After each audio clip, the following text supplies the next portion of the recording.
Hey guys, welcome back. We are doing homework for 313 part 2 today. Alright, so first we're given a mixed up table. So the first thing I like to do is put them in order. So I create my own XY table off to the side, and I started at 0 because I was given coordinates for 0 and 2, and those are pretty close. So I made a 0, 2. I did extend it out to 10 just because I wanted to make sure that my pattern worked consistently because I was given the 10 number as well. So I just created the x's are all going up by 1, and then the y's I have to figure out what they're going up by. So I put in the numbers that I knew, and then I looked to see how many jumps did I have to make from 2 of the points that I knew. So from 0 to 2 is a jump of 1, 2. And then from 0 for my y's, from 0 to -6, notice like they're the same points, is a jump of -6, right? I'm like subtracting 6. So then, and this was a jump of +2. So then all I do is I divide these. So I would essentially have -6 divided by 2, which I know when I simplify that fraction, it is -3. So that tells me that each of these jumps here is going to be going essentially down by 3. So I know that this then, my 1 would be a -3. And then I'm just going to continue going down. So -9. Sorry guys, -12, -15, -18, -21, -24, -27, and then -30. So my pattern works. So if I was going to explain this in first I should fill in my table. So I can see already that some of these are matched up. So 7 I can see is -21. Now we could extend our table going the other direction to get -3, or I can kind of think about counting backwards. So if I'm at 0, and I'm at 0 here, then I'm going to be adding 3 as I go the opposite direction. So -1, right, would be 3. -2, another jump, would be 6. So then -3 would be 9. So I'm going to fill that in. If you need to write it out, certainly go ahead and do that. I can also continue this, right? If I did 9, the next jump would be 12. That would be -4. So then -5 would be where 15 is. Again, if you need to write it out, you certainly can make a really big XY table, but yeah. The other way that you can actually do this, and we're kind of learning about this now, is that we can write a rule. So actually I'm going to put that down here in the algebraic symbols, because that's essentially what's happening is I'm writing a rule. In a rule, we always have in y equals mx plus b form, or y equals the growth times our variable plus whatever what we'll call our 0 number is. So our growth every time, remember how much are we going up, our y is going up every time, would be -3. X, because we have to multiply it by whatever our x number is.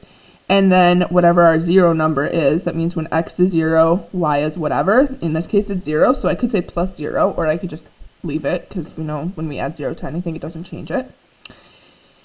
And then I can plug in these x values into my rule. So when I do that, I can say, let's just do -10 off to the side. I can say y equals -3, and then remember when I substitute a number in for variables, I put it in parentheses, and I'm going to substitute in a -10 to figure out what this number would be. So a negative times a negative, we know is a positive. 3 times 10 is 30. So I know that this number here would be 30. See how you can kind of plug it in? All right, so now, right, off to the side again, I'll do my 100. So y equals -3, that always stays the same in my rule, times 100. A negative times a positive is a negative, and 3 times 100 is 300. Okay. And then where it says x, that's just asking for the rules. So that's just where you say -3x. All right, if we were going to write this out in words, what's happening? I'm multiplying my x value by -3. So I can say multiply x by -3. Okay, because that's what I'm doing. If I had to add another number on, if there was like this 0 number, then I would say like plus whatever. But in this case, it's just 0 for that. All right, now moving down, we have to build this equation on our mat. So we're going to draw out the tiles first. So I need -3x's Remember that if they're negative, they are unshaded. So no shading is negative. And then I need 7 positive tiles.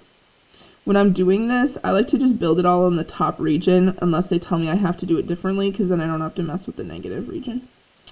Just a little pro tip. All right, there are 7 tiles there. And then on the right side of my equation, I have a negative x and a negative 1. Both would be unshaded. Okay, then I have to use my legal moves to simplify. So I would probably start by balancing an x on both sides here, a negative x technically on both sides.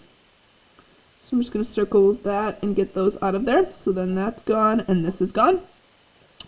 And then I would probably flip these x's, these negative 2x's onto the other side using that flipping 2.0 kind of maneuver. Remember, they go from negative to positive when we flip them. Okay, there's my 2x's. These guys are gone. And then I'm going to take this guy and flip him over to the other side. Remember, he's going from negative to positive. Okay, so then I essentially have over here, I have 2x's.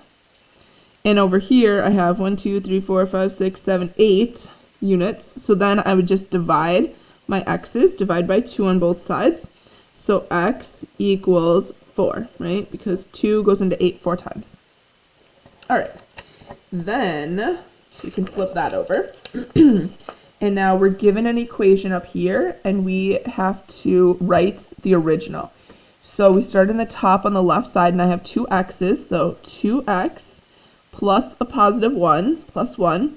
Now I go into the negative region, so remember minus, and then parentheses. Now I can name what I see, so I have a negative x, and I have 2 negative unit tiles, so minus 2, end parentheses. Equals, right, this is an equation, Matt, so there's an equal sign. What's in the top? I have positive 2, and then I'm going to my negative region, so minus parentheses, and then I have negative 2 x's in the bottom region, end parentheses. So that's my original equation, and now we have to solve for x. So you can do that either algebraically, or you can use your legal moves. So if I do that, I might start with flipping. Redraw my x tile here, it's going from negative to positive, and then redrawing my negative tiles as positive tiles when we flip them over the mat. Then these guys are gone, and then I'm going to flip on this side, 2 x tiles.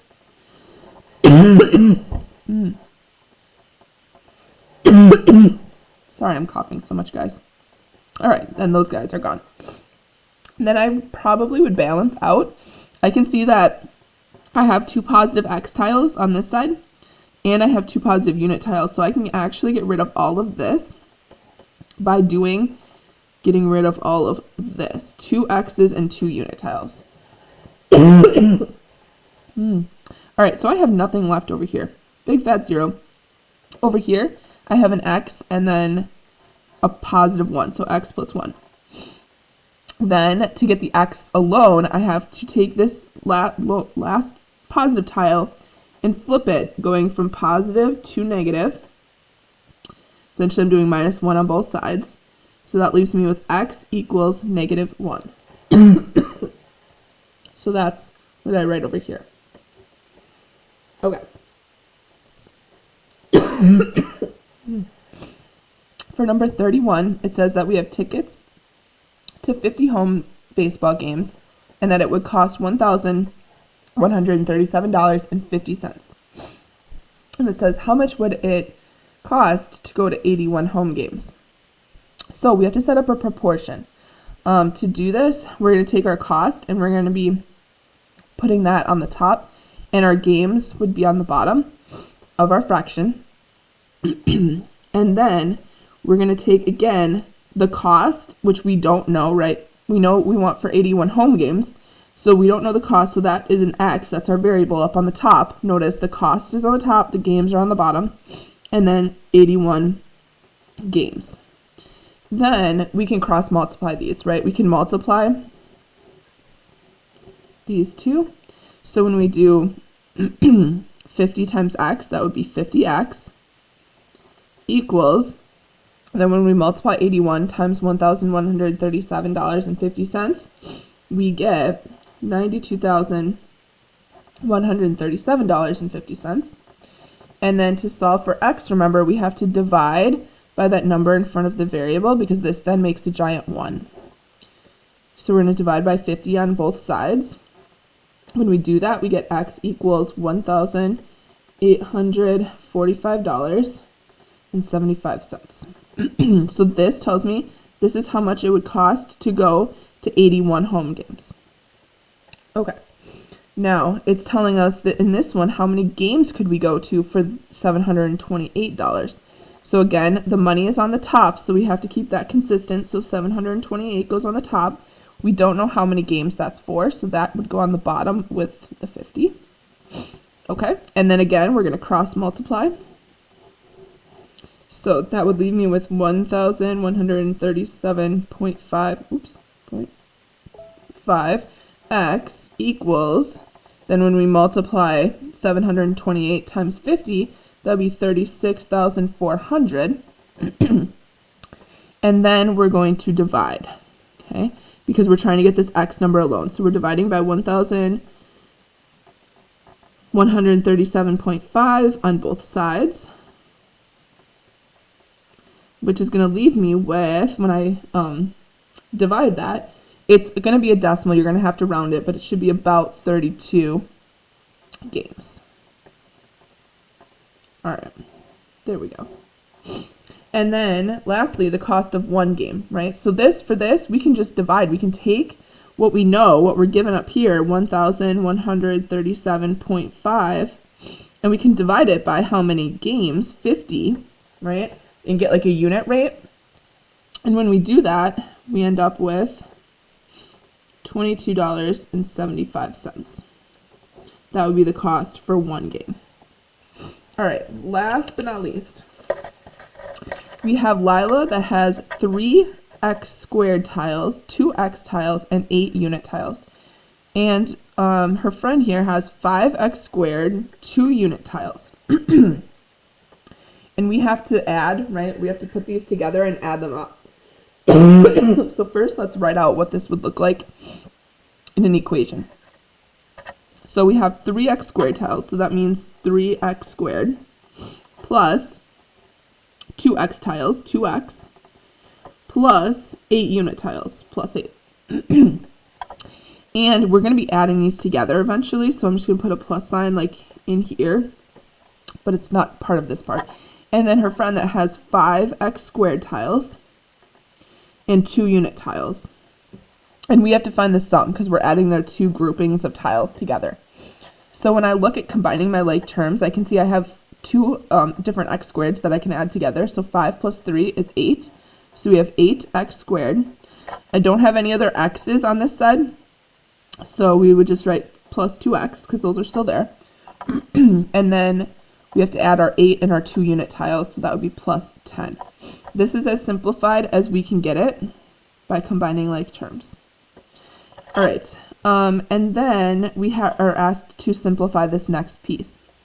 So if it helps you, you can circle the tiles that would be alike. So x tiles. This is x squared, so I'm not going to include that. That's a different size tile. But I do have negative 11x. And then I'm going to put a square around these other ones. So these are x squared tiles.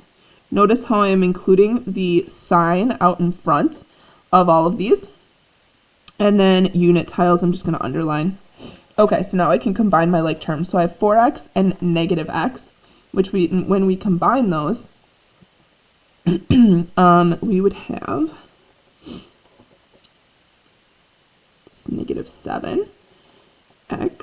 And then when we combine our x squareds, I have a 6x plus an x squared, so plus 7x squared, like that. And then how many unit tiles? Let's see, 9, or negative 19 plus 2 would be negative 17. So then this would be my simplified expression for that. All right, I hope that helps. Please ask questions if something doesn't, though.